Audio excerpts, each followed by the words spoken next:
The German Reich government is determined, in view of the friendly relations which exist between Norway and Germany, under no circumstances to prejudice the inviolability and integrity of the Norwegian state. 2nd of September 1939, Deutsches Reich.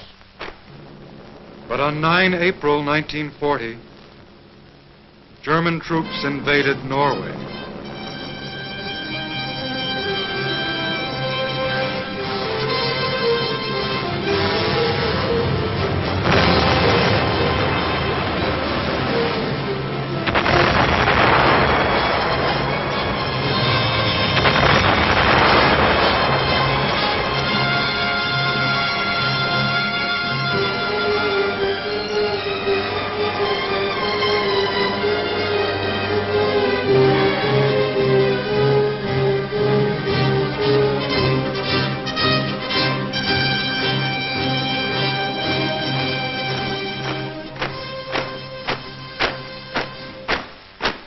I assure the governments of Belgium, Holland, and Luxembourg that Germany will not violate their neutrality.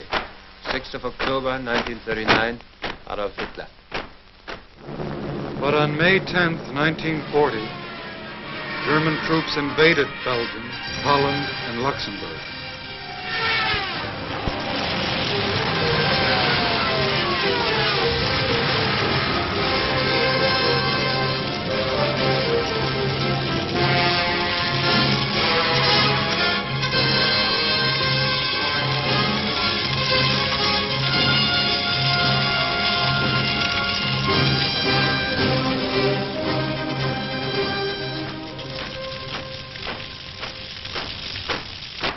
The firmly established, reliable relationship of Germany to Yugoslavia will represent an element of calm to our nerve-wracked continent.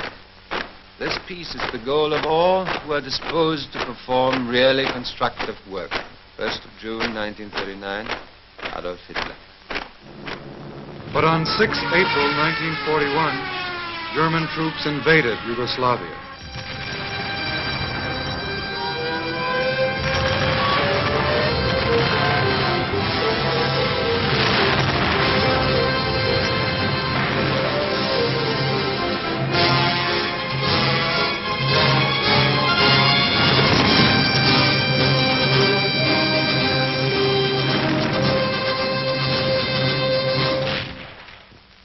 These criminal methods of the Nazi conspirators brought them early success, and by 1941, they had most of Europe under their heel.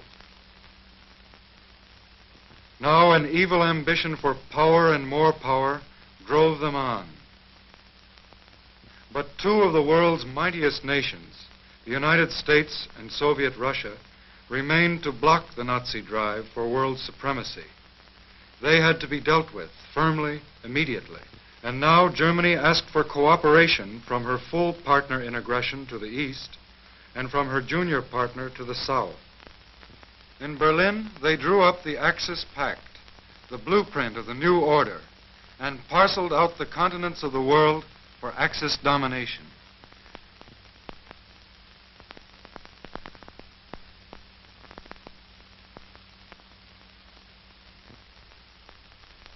Italy was to get the Mediterranean sphere. Japan was to get the Orient, and to Germany would go the rest of the world.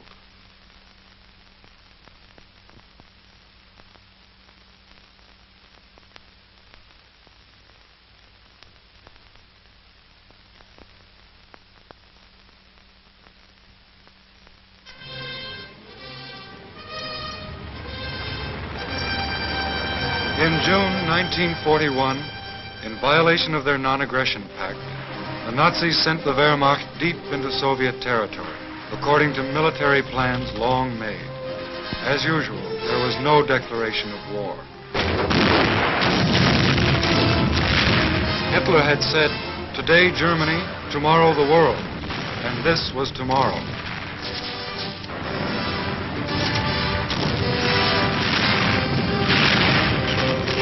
Land warfare in the east, air warfare in the west. For now, defendant Goering's Luftwaffe was hurled with full force against the people and cities of Britain.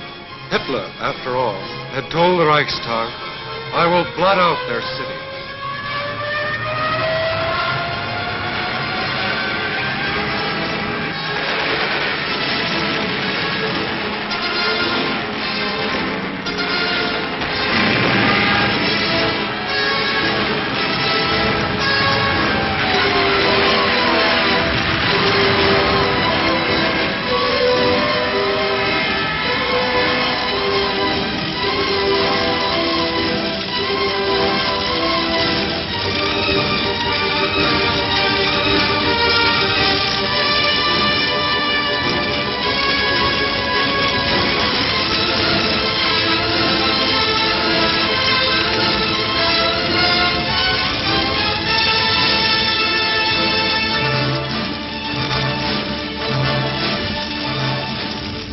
Then, on 7 December 1941, the Japanese, keeping their end of an infamous bargain, struck at the United States, also without declaration of war. Japanese bombs rained on Pearl Harbor, spreading war finally to the Pacific.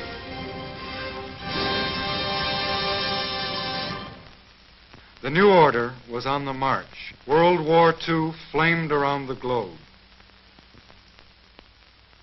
In the name of the Union of Soviet Socialist Republics, General Rudenko presents counts 3 and 4, charging that all the defendants committed war crimes in Germany and in all those countries occupied by Germany. Убийство военнопленных, истребление мирного населения, ограбление... The Nazi conspirators committed crimes against enemy armies, against prisoners of war, against the civilians of occupied lands. They believed in the barbaric doctrine of total war and considered themselves freed from the restraints of international law or the established customs of war. Their ruthless policies were ordered in directives like this one from General Reinecke of the Wehrmacht High Command. The Bolshevist soldier has lost all claim to treatment as an honorable opponent. Active or passive resistance must be broken immediately by force of arms. Prisoners of war attempting to escape are to be fired on without previous challenge. No warning shot must be fired. More proof of this savage Nazi policy comes from the affidavit of Kurt Lindau, former Gestapo officer. There existed in the prisoner of war camps on the Eastern Front small screening teams headed by lower-ranking members of the Gestapo. It was the duty of these teams to segregate the prisoners of war who were candidates for execution according to the orders that had been given, and to report them to the office of the Gestapo. And a letter from Defendant Rosenberg to Defendant Keitel in 1942 stated clearly, A large part of the Soviet prisoners of war has starved or died because of the hazards of the weather. In many cases, prisoners of war could no longer keep up on the march because of hunger and exhaustion. In numerous camps, no shelter for the prisoners was provided at all. Even tools were not made available to dig holes or caves.